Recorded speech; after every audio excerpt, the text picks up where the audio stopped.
So NaNoWriMo is almost over. But after 28 days of writing every single day, where are we? And where do we go from here? Today is going to be a look back at NaNoWriMo 2022 for me, kind of what happened with me, what I learned from the process, and would I do it again? Where is my story? Did it help or harm my creative process?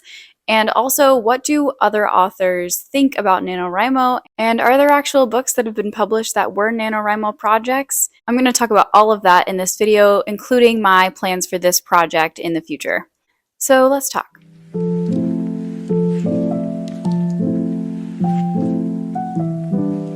First of all, let's start off with how NaNoWriMo went for me. What was my experience with it this year? How did the project go? I wrote an entire project from August to October, and that was not this NaNoWriMo project. And so after I finished that, I had to plan this next one in like a week and then jump into it.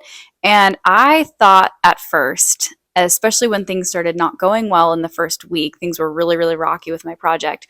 I was wondering if I'd made a mistake, if I'd pushed myself too hard, if I was encountering burnout, or if I just didn't like this story because I was so invested in my previous story that I just finished writing, and if I could even detach myself from the previous one and get invested in a new one. And I just wasn't sure that I could. And then the other thing was that I did not want to go into this NaNoWriMo project without plotting it carefully, because I learned how valuable that is for me. And so when I jumped into it the first week and I was not feeling any strong feelings towards it, I was just like, I don't know what this is. I don't really like it. I was definitely really scared that I had made a mistake. There were definitely times when I was like, I don't know if I'm going to go through with this, because I just feel like the project wasn't ready to be written. And I was like feeling this pressure of NaNoWriMo, of everyone's doing it. But I just kept sticking with it because I also have this pantser side of me that says, what if we just discovered more about the story? And that was what this month is about, is just discovering it rather than writing something good. And so that's what I went with, trying to be creative and just enjoy where the story goes. That is what my mindset turned into. And once I started actually enjoying myself around the second week, the end of the second week into the third week, things went so much better. And at the end of it, I kind of fell in love with it, which is why I ended up finishing early. For those of you who don't know, I finished the NaNoWriMo challenge on the 20th of November with the 50K, but I did not finish the book on the 20th of November. I got really excited about it, and I have this loose plot, right? And so I am trying to keep this book under 100,000 words, but I'm a chronic overwriter. And when I was not enjoying the book, I wasn't overwriting it, but I was not enjoying myself.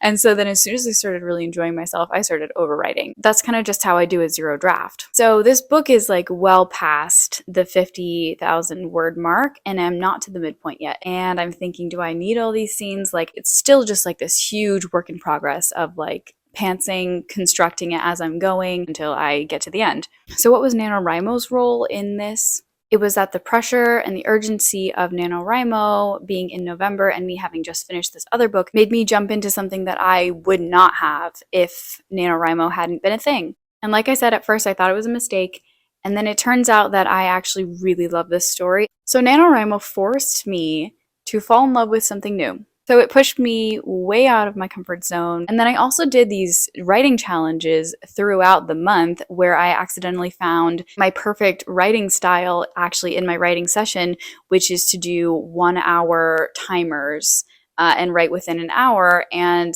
I learned that I can get a really high word count if I do it that way, and that I can be efficient and really love what I'm writing. And that's when the book took off. NaNoWriMo has been really amazing this year for growing my writing skills and like pushing me past what I thought was possible, and also just kind of like expanding my like emotional capacity for a new story and in my imagination to a completely new setting and a new type of world and a genre that I've never written in before.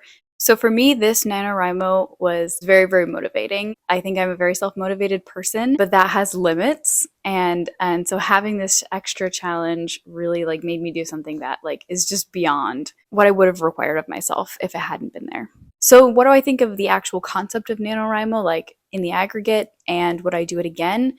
Yeah, I really would. And the thing is, for me right now in my life, I have a lot of time that I can dedicate to writing. Besides social life and my job and being married, writing is the thing that I do.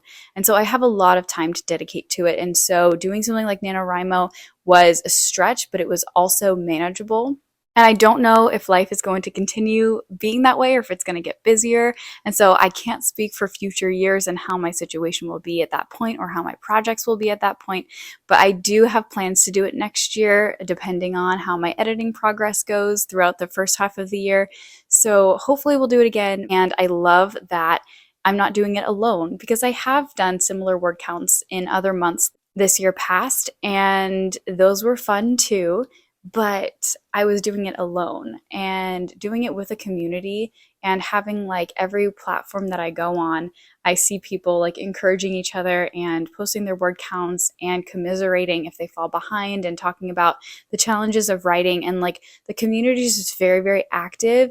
And it was just so encouraging in a way that I've never experienced before because I've never written like alongside other people. And especially not this much volume alongside other people. So I loved that aspect of it. And so I think that NaNoWriMo is awesome. And I think it's also just the push that a lot of people need to actually like jump into something and just like take courage and do something that is not part of their normal life, but that they've always wanted to do. It's like take this month and work on a dream and work towards your future.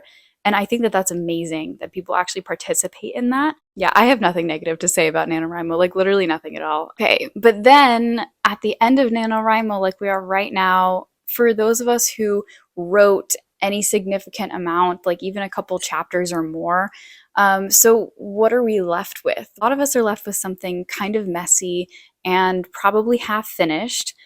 Some people will definitely have finished their projects, but a lot of us are just kind of left with like a half finished, super, super messy project that we just raced through with this adrenaline and momentum. And so, like, where do we go with that? What do we do with that? So, for me personally, what I'm going to do is try to finish my NaNoWriMo project before Christmas. But with the amount of overwriting that I've been doing and like how far I am from like hitting that midpoint at 50K, I think it might be really difficult to actually finish it by Christmas. But I will keep you posted. I will let you know how it goes. I want to keep going for as long as I kind of have steam.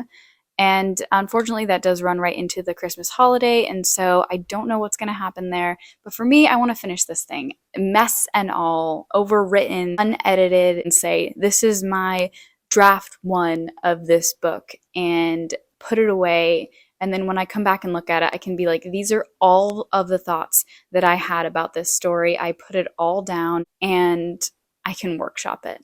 So that's my goal with this messy draft, is to just have a whole draft.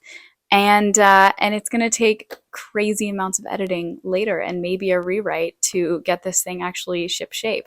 But that's okay, and I'm expecting that, and probably everybody should expect that out of not just a first draft, but out of a fast, messy NaNoWriMo draft. But even though we have all that work left to do, literally, if you like stand right here on November the 28th and you look back at where you were on the first, hopefully for you, your story and the way that you think about it and yourself as a writer has changed a lot, because we've been through a lot of words and a lot of ideas in that month. And for the people who didn't write all the 50K, or maybe stopped halfway, or maybe thought they would do it and got really excited and then felt themselves flagging and didn't get nearly as much as they thought they would, you are still so much further than you were on the first, even if it's a few thousand words. And again, that's the point right there, is if we hadn't decided to at least try, we wouldn't be where we are now. And so that's what I think is incredible about this month and about this challenge. And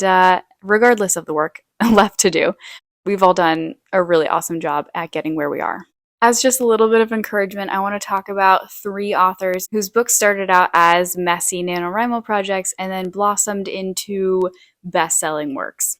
First of all is Erin Morgenstern with The Night Circus. That's a really popular book, especially on Book Talk. Maybe you've read it. I actually have not, but I have read The Starless Sea, which I have up here somewhere, right here. I think in general her works are so imaginative and beautiful. But her book, The Night Circus, started out as a messy NaNoWriMo project. And then she says that it grew wildly from there adding 400 pages and getting majorly edited into the book that was actually published. And she says this about NaNoWriMo in general: no one has to know, so for now, for this glorious November, you can do whatever you please. It's your world to create and explore and even destroy if you want.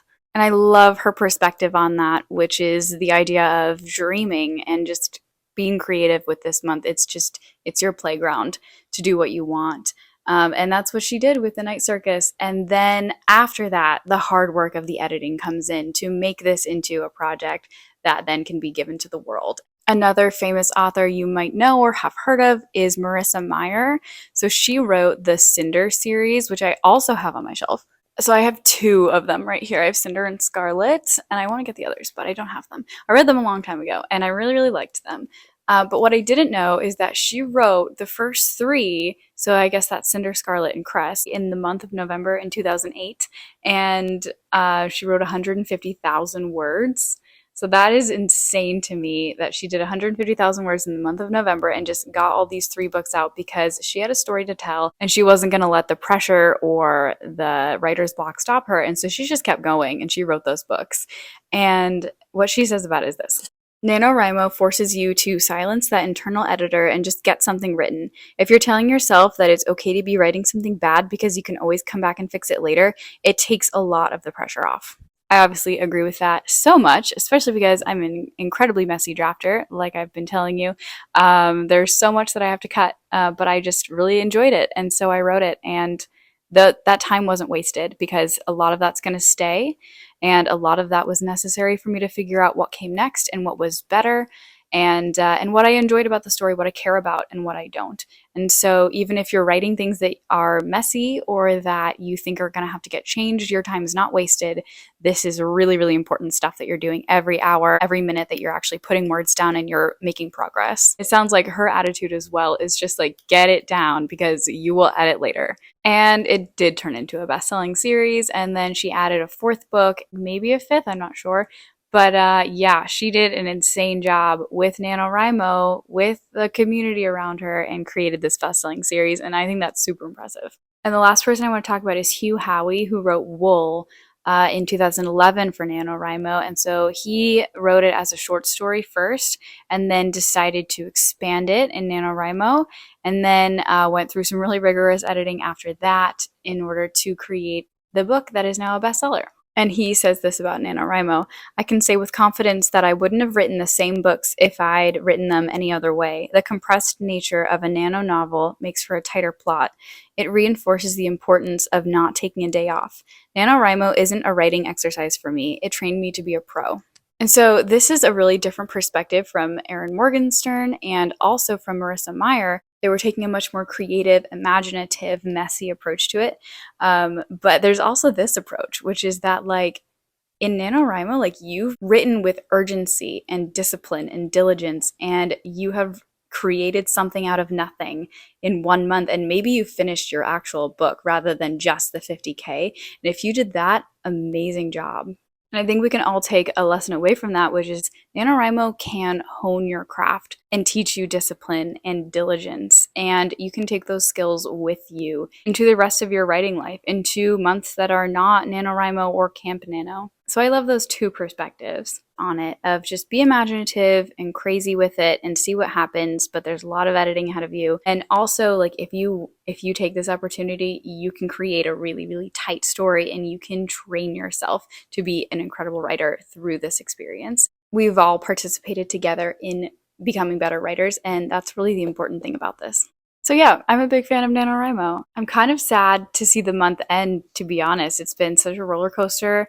And you're like, yes, it's been exhausting, like 100%. It has been exhausting, but it's also been really fun. I'm kind of sad to see people kind of like crawl back into their little caves of writerly isolation. So I hope that we all like keep the community up, keep encouraging one another, and keep telling each other how we're doing, what we're struggling with, all that good stuff. Moral of the story, we made so much progress, and there is yet more to do. I hope you all had a really great November and that you've made some progress on something that you've been wanting to do for a long time. That's all for this video. Thank you so much for watching and for participating and for encouraging me in my writing and other people on the writing community. Give this video a like if you enjoyed the content, and subscribe if you haven't already to see what other content I'm going to be putting out in December. I hope you stick around, and I will see you in my next video. Bye.